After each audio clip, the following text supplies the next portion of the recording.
ደርግ ጽህፈት ቤት ኮሎኔል መንግስቱ ኃይለ ማርያም ፊት ቀረቡ። ከጎኑ ምክትሉን ኮሎኔል አጥራፉ አባተን አስቀምጦ በእጁ ሽጉጥ ይዞ በሰደፉ ጠረጴዛ እየደበደበ የጭካኔ ፍላጻን የሚተፉ አይኖቹን እያጉረጠረጠ በመሃል ኮሎኔል አጥናፉ አገር እንዲያረጋጉ ቢላኩ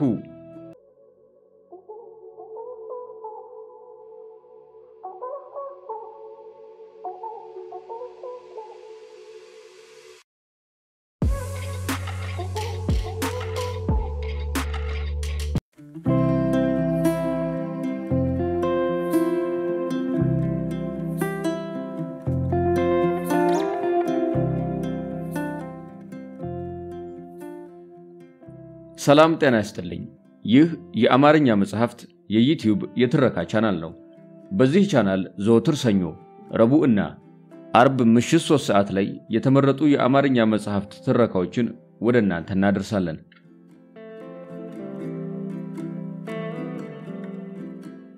በዛሬው የትረካ ሰዓታችን አራት አይናው ሊቀ ሊቃውንት አለቃ አያሌው ታምሩ የተሰኘውን ጽሑፍ ወደ እናንተ እናደርሳለን። ይህ ጽሑፍ እጅግ አስደናቂ ታሪኮችን ከተዋዛ ኢትዮጵያዊ ቁም ነገሮች ጋር የዳሰሰ ጥዑም ተረክ በመሆኑ እስከ ትረካው ማብቂያ ድረስ አብራችሁን እንድትቆዩ እንጋብዛለን። ትረካችንን ማድመጥ ጀምሩ። ቪዲዮ ላይክ ማድረግዎን አይርሱ። ቻናላችንን ሰብስክራይብ ካላደረጉ ሰብስክራይብ በማድረግ የቻናላችን ቤተሰብ ይሁኑ። እስከ ትረካው ማብቂያ ድረስ አብራችሁን ቆዩ።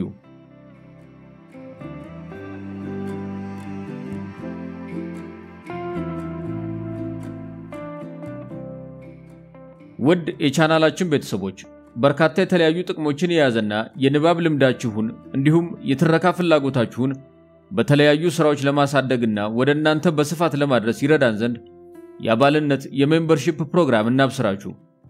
የቻናላችን ሆም ውስጥ ሲገቡ ሰብስክራይብ ከምትለው ዋጎን የሚያገኙአትን ጆይን የምትለውን ጽሑፍ ወይንም በዚህ ቪዲዮ ስር በሚገኘው ዲስክሪፕሽን ውስጥ ሜምበርሺፕ የሚለውን ሊንክ በመጫን የተለያዩ ጥቅሞች ያሏቸውን የአባልነት ደረጃዎች ያገኛሉ። ቻናላችንን ለመደገፍና ተጨማሪ የንባብ ክህሎቶን እንዲሁም የትረካ ፍላጎቶን ከተለያዩ ጥቅሞች ጋር ለማሟላት ሜምበር በመሆን የዕውቀት አድማስዎን ያስፉ። ይህንንም ስለሚያደርጉ እናመሰግናለን።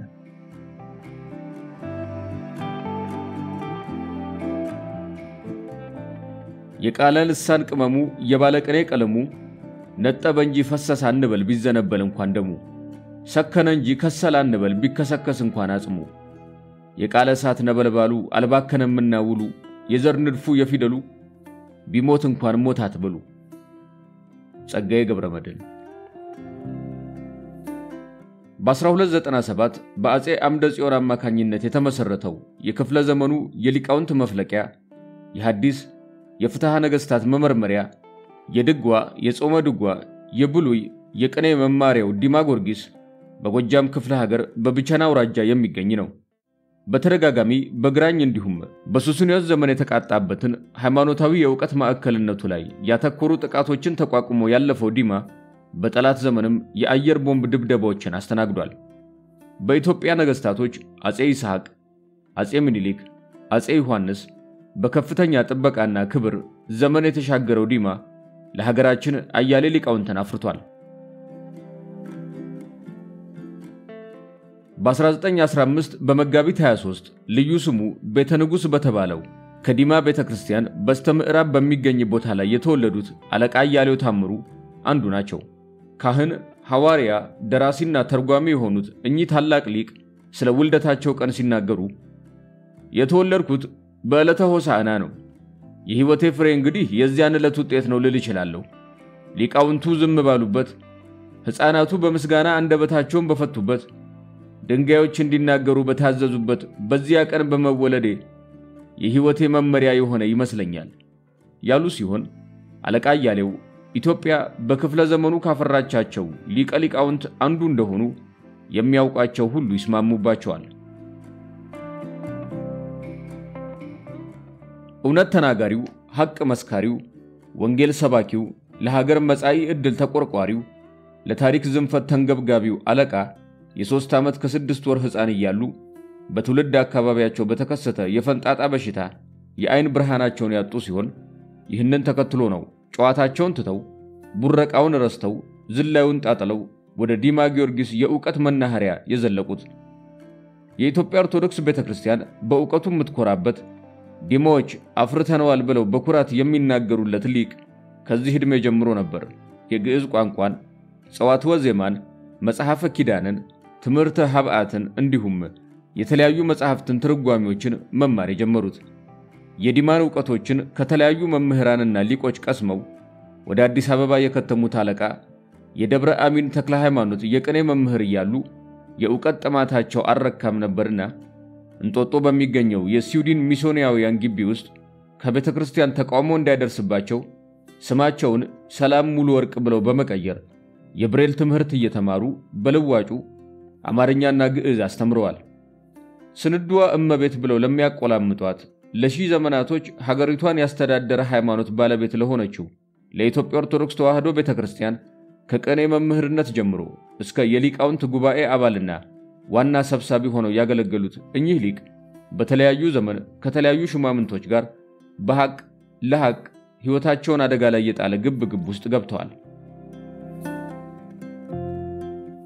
በቀዳማዊ ኃይለ ሥላሴ ዘመነ መንግስት በአንደበተ ርቱዕነታቸው የተነሳ በተለያዩ መንግስታዊ በዓላት ላይ በንጉሠ ነገሥቱ ፊት የተለያዩ ንግግሮችን ያደርጉ የነበሩት ወጣቱ አለቃ የንግግራቸው ጠጣርነትና የድፍረታቸው መጠን ብዙዎቹን ያስደነግጥ ነበር።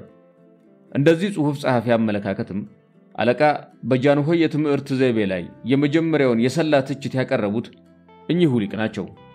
አለቃ በአንድ ወቅት ቅኔ ሊያበረክቱ ጃንሆይ ዘንድ ይቀርባሉ። ግርማዊ ጃንሆይ፣ የተማርኩበትን ማስተምርበት ያልተማርኩትን መማርበት እድል ይሰጠኝ ይላሉ። ጃንሆይም ያልተማርኩትን መማርበት አንድ ጥያቄ ነው፣ የተማርኩትን ማስተምርበት የምትለው አንተ ምን ችሎታ አለ ብለው ጥያቄያቸውን በጥያቄ መልሳሉ። አለቃም ቀጠል አድርገው እንዲህ አሉ። እኔ ለወጣቱ ትውልድ የኢትዮጵያን ታሪክ ማስተማር እፈልጋለሁ። ወጣቱን ትውልድ አባትህም እናትህም እኔ ነኝ ብለው አዳሪ ትምህርት ቤት ሰበሰቡት። እየበላ እየጠጣ ከመራገጥ በቀር የሚያውቀው የለም። አስተማሪዎቹ ደግሞ የሌላ ሀገር ዜጋ ናቸው። ሞግዚቶቹ ሁሉ ባዕዳን ናቸው። የራሳቸውን ታሪክ ከሚናገሩት በቀር የራሱንም ያስተምረው የለም እና ይሄ ከጠፋ በኋላ ተመልሶ ቢፈለግ አይገኝም። ዛሬ ወደደም ጠላም እንዲያው ለቅንጦት ብሎም ይሁን ኃይለ ሥላሴ ይሙት እያለ የአባቱ ማረፊያ ቢያደርገውም አንድ ነገር ከመጣ እንኳን ደሙን የሚያፈስሎ ውሃ የሚረጭሎ አያገኙም በማለት ትንቢት አዘል ትችታቸውን ተናገሩ። ይህንን ሲሉ ከንጉሱ ጋር የነበሩት አቶ ከበደ ሚካኤል ይሄ የወታደር አስተማሪ እንጂ የሲቪል አስተማሪ መሆን አይችልም በማለት ከፍተኛ ቁጣ እንዳደረሱባቸው ሕይወታቸውን የከተቡ መዛግብቶች ይጠቅሳሉ። በቀዳማዊ ኃይለ ሥላሴ አንደበት ልበ ብርሃን ተብለው የሚጠሩት አለቃ አያሌው ከንጉሱ ጋር በነበራቸው ቅርበት በተደጋጋሚ ይገናኙ ነበርና በአንድ ወቅት ጃንሆይ አለቃን የሞት መድኃኒት ምን ይሆን ብለው ይጠይቋቸዋል። አለቃም የሞት መድኃኒት ልጅን በዕውቀት በሃይማኖት አንጾ ማሳደግ ነው ይላሉ። ጃንሆይም በምላሻቸው በመስማማት እውነት ብለሃል በማለት መልስ ሰጥተዋል። በንጉሱ ዘመነ መንግስት የተክለ ሃይማኖት ቤተክርስቲያን የእልቅና ሹመትን ተከትሎ ከተነሳባቸው ጃንሆይ ድረስ የደረሰ ተቃውሞ ጀምሮ አለቃ በሕይወት ዘመናቸው እጅግ ብዙ ተቃዋሚዎቻቸውን ታግለዋል። ለሐሰት ማጎብደድ ለሹማምንት መስገድን የማያውቁት እኚህ ታላቅ ሊቅ በደርግ ዘመን በኮሎኔል አጥናፉ አባት አማካኝነት በተላለፈ ትዕዛዝ በጎጃም ክፍለ ሀገር የተወለዱ በሕዝብ ዘንድ ተሰሚነት ያላቸው ሰዎችን ሰብስቦ ወደ ትውልድ ቀያችሁ ሄዳችሁ ዓላማችንን እንዲረዱ አድርጉ፣ የሕዝብን መብትና ፍላጎት የሚከበርበት ሥራ እንደምንሰራ ነግራችሁ ሸምግሉን ብለው በመረጧቸው ጊዜ አለቃ ነገሩን ተቀብለው መሄድ ባይፈልጉም ሰሚ ጆሮ ባለማግኘታቸው ወደ ጎጃም ተጓዙ። ከቀያቸው ደርሰው ሹማምንቶቹ የፈለጉትን ሳይሆን ተገቢ ነው ያሉትን ንግግር እንዲህ በማለት አቀረቡ። አሁን በስልጣን ያለው መንግስት የሕዝቡን ወግ፣ ባህል፣ ሃይማኖት፣ ሰብአዊ ክብር አክብር ያስተዳድራለሁ ባይ ነው ይህን ቃሉን ከጠበቀ መልካም ነው። ከናንተ የሚያጋጨው ነገር ይኖራል የሚል ግምት የለኝም። መብታችሁን ሃይማኖታችሁን ልንካ ካለ ግን ለሃይማኖታችሁ ለመብታችሁ መሟገት እንዳለባችሁ እመክራችኋለሁ። በዚያ አብዮቱን ብቻ ከፍ አድርጎ በስመ ማርክስ ኤንግልስ ወኔኒልስ እየተባለ በሃይማኖት በተፈዘበት በምእመኑ በተቀለደበት የቤተክርስቲያን ጓዳዎች በሶሻሊዝም አይኖች በተጎበኙበት ወቅት እንዲህ አይነት አቋም ይዞ ለህዝብ ንግግር ማድረግ የህይወት መስዋዕትነትን ማስከፈሉ የማያጠራጥር ቢሆንም አለቃ ተገቢውን ነገር ለህዝባቸው ከማስተማር ወደ ኋላ አላሉም። የዲማው መምህር ለአከ ማርያም መኩሪያ ደም የሌለው ሰማዕት ብለው የሚጠሯቸው እኚህ ታላቅ አባት ወደ አዲስ አበባ ሲመለሱ ደርግ ጽሕፈት ቤት ኮሎኔል መንግስቱ ኃይለ ማርያም ፊት ቀረቡ። ከጎኑ ምክትሉን ኮሎኔል አጥራፉ አባተን አስቀምጦ በእጁ ሽጉጥ ይዞ በሰደፉ ጠረጴዛ እየደበደበ የጭካኔ ፍላጻን የሚተፉ አይኖቹን እያጉረጠረጠ በመሃል ኮሎኔል አጥናፉ አገር እንዲያረጋጉ ቢላኩ እንዴት ህዝቡን በእኛ ላይ እንዲነሳ ቀስቅሰው ይመጣሉ ብሎ ጠየቃቸው። ፍራቻን የማያውቁት አድርባይነትን ያለመዱት አለቃ እኔ በመጀመሪያም ለእናንተ መልእክት አልመጥንም አትላኩኝ ብያለሁ። የለም አይሆንም፣ ሄደ የህዝቡን መብት አክብረን እንደምናስተዳድር አስተማምነህ ንገርልን፣ ከኛ አንተን ያምናሉ አላችሁኝ። ሄጄም የላካችሁኝን ተናገርኩ፣ ሌላ ምን አጠፋው ብለው ይጠይቃሉ። ኮሎኔል መንግስቱም እንደ ውሻ ደም በለመደ ምላሳቸው እውር ገደለ ታሰኘኛለህ እንጂ አንተን እዚህ መግደል ነበር በማለት የአውሬ ግሳታቸውን አግስተው አለቃ ከነመሪያቸው እንዲወጡ እንደተነገራቸው የክቡር አለቃ እያሌው ታምሩ የመንፈቅ መታሰቢያ በሚል በልጆቻቸው በተዘጋጀ አነስተኛ ጽሑፍ ላይ ተገልጿል። በአንድ ወቅት የሰንደቅ ጋዜጣ ጋዜጠኛ የነበረው ጥበቡ በለጠ ከሚባል ጋዜጠኛ እንዲህ የሚል ጥያቄ ቀረበላቸው። እርሶ አይነ ስውር በመሆኑ ያጡት ነገር አለ? አይነ ስውርነቱ ይቆጮ ይሆን? አለቃም ሲመልሱ አንድ ቀን የሆነ ጉዳይ አበሳጨኝ። ተነሳሁና ወደ ቀዳማዊ ኃይለ ሥላሴ ዘንድ ወደ ቤተ መንግስት ሄድኩኝ። ቤተ መንግስቱ ለኔ ሁሌም ክፍት ነበር። ገባሁ። ከጃንሆይ እልፍኝ ደረስኩ። ጃንሆይ ቁጭ ብለዋል።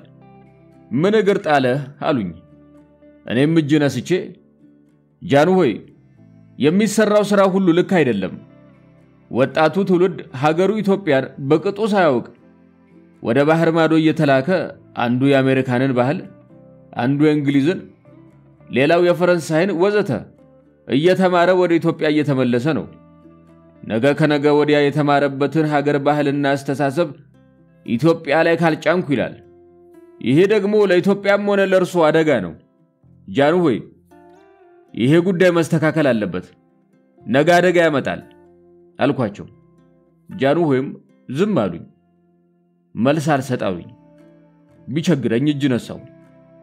ከዚያም እንኳን አይነ ጠፋ አሉኝ። ጃንሆይ ልክ ነበሩ።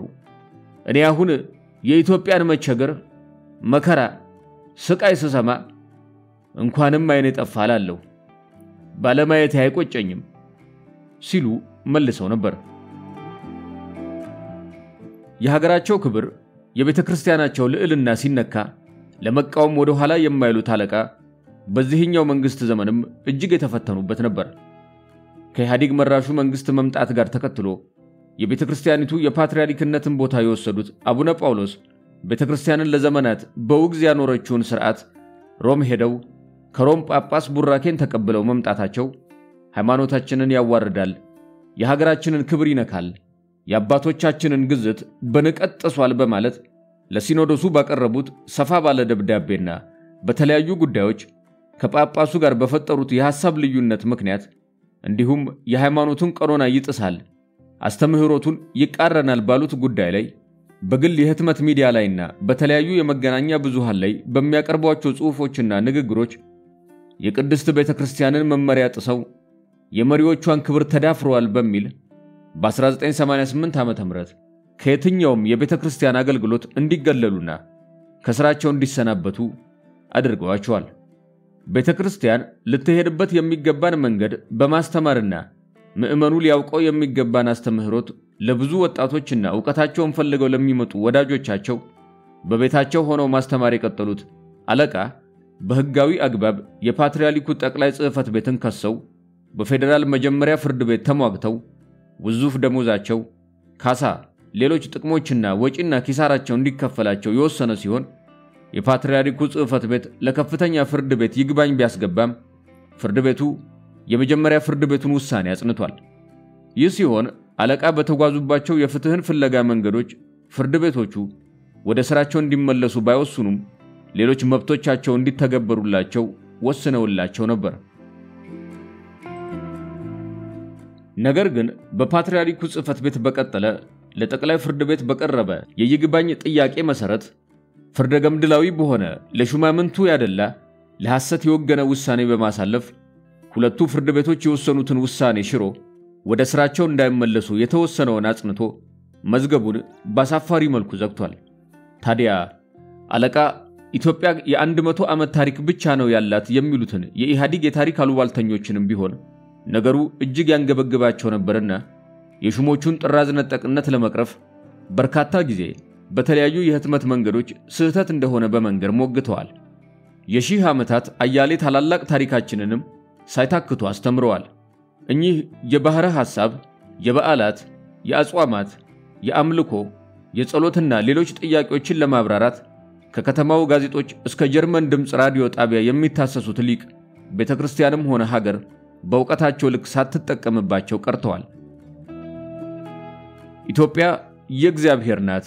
ይህንን የማያውቅ ህዝብ፣ ይህንን የማያውቅ መሪ፣ ይህንን የማያውቅ መንግስት በኢትዮጵያ ሊኖር አይችልም የሚሉት ሊቀ ሊቃውንት አያሌው ታምሩ በ50 ዓመታት የሊቅነት ግልጋሎታቸው ከ11 በላይ መጽሐፍትን አበርክተዋል። የመኮንን ጉዞ 1948 ዓ.ም፣ የአንበሳ ዱካ 1953 ዓ.ም፣ መች ተለመደና ከተኩላ ዝምድና 1953 ዓ.ም፣ የኢትዮጵያ እምነት በሶስቱ ህግጋት 1953 ዓ.ም፣ የኑሮ መሰረት ለህፃናት 1953 ዓ.ም፣ ወላዲተ አምላክ በኢትዮጵያ 1979 ዓ.ም፣ የጽድቅ በር 1979 ዓ.ም፣ ምልጃ እርቅና ሰላም 1992 ዓ.ም፣ ተአምርና መጽሐፍ ቅዱስ 1993 ዓ.ም፣ መልእክተ መንፈስ ቅዱስ 1995 ዓ.ም፣ ዜና ህይወት ዘቅድስተ ቅዱሳን እማምላክ የተሰኙ መጽሐፍትና ሌሎችንም ጽፈዋል። የቀለም ቀንድ፣ ልበ ብርሃን፣ ደም አልባው ሰማዕት፣ አራት አይናው ሊቅ በመባልና በተለያዩ የክብር ተቀጽላዎች የሚጠሩት አለቃ ባደረባቸው ህመም ምክንያት በ84 ዓመታቸው ነሐሴ 14 1999 ዓ.ም ህይወታቸው አልፋለች። ህልፈታቸው የተለያዩ የሀገር ውስጥ ሚዲያዎች በከፍተኛ ሐዘን የዘገቡት ሲሆን መቀመጫቸውን ከኢትዮጵያ ውጭ ያደረጉ መገናኛ ብዙሃንም የሊቁን ህልፈት በጸጸት ዘግበዋል። ባህታዊ አማሃ ዮሐንስ ገብረ ዮሐንስ 10 ሰዎች ሞተው ተቀበሩ ዛሬ፣ ድጓ ጾመ ድጓ፣ ብሉይና ሐዲስ፣ ቅኔና አቋቋም፣ መጽሐፍተ ሊቃውንት እንዲሁም ቅዳሴ፣ መዋዕስዕት፣ ዝማሬ ብለው የቋጠሩት ስንኝ የሊቁን ህልፈት በሚገባ የምትገልጽ ሲሆን በእልፍ ወዳጆቻቸውና ተከታዮቻቸው በተክለ ሃይማኖት ቤተክርስቲያን ከቤተልሔሙ መግቢያ በስተቀኝ ባለው ስፍራ እንዲያርፉ ተደርጓል። ታሪካቸው ተነግሮ የማያልቀው ለእውነት የከፈሉት ዋጋ ተዘርዝሮ የማይዘለቀው ሊቅ የ40 ቀን መታሰቢያቸውም ዲማ ጊዮርጊስ ለክብራቸው፣ ለቆራጥ አቋማቸው፣ ለመልካም ካህንነታቸው ክብር ይሆን ዘንድ የታላቁ ንጉሠ ነገሥት የዳግማዊ አጼ ምኒልክን ድንኳን የተለያዩ ድባቦችና ጥላዎች፣ የክብር አልባሳት በማውጣት የውሎ ሥርዓት አድርጓል። ዲማ ቆራጡን ሊቅ አክብራለች። ለክብሩም ያላትን ሁሉ አውጥታ ከታላላቅ ሊቃውንቶቿና መምህራኖቿ ጋር ሆና እርሟን አውጥታለች። እኚህ ታላቅ የሃይማኖትና የታሪክ ሊቅ ልጃቸው ስምረት አያሌው ታምሩ አባቴና እምነቱ በሚል መጽሐፏ በሚገባ የሊቁን ተግባራትና ገናና ስማቸውን አንስታለች። ቴዎድሮስ አበበ የተባለ የቨርጂኒያ ነዋሪ ከህልፈታቸው በኋላ ካሰፈረው መወድስ ቀንጨብ አድርገን እናሳርግ። እንደ አቡነ ጴጥሮስ ጽናትን፣ እንደ አካለ ወልድ ሊቅነትን አጣምረው ይዘው የኖሩ ለቤተክርስቲያን ለሀገር ጠበቃ ልሳን የነበሩ እውነትን ያከበሩ ለእውነት የመሰከሩ ለምድራዊ ስልጣን ከእውነት ጋር ያልተጣሉ ለፍቅረ ንዋይ ተንበርክከው ህሊናቸውን ያልደለሉ ማዕረግ ዝና ፍለጋ ቃላቸውን ያላጠፉ ባይጣፍጥም ቢጎመዝዝም ሐቅን ከመስበክ ያልሰነፉ አራት አይናው ሊቀ ሊቃውንት አለቃ እያሌው ታምሩ እኚህ ነበሩ።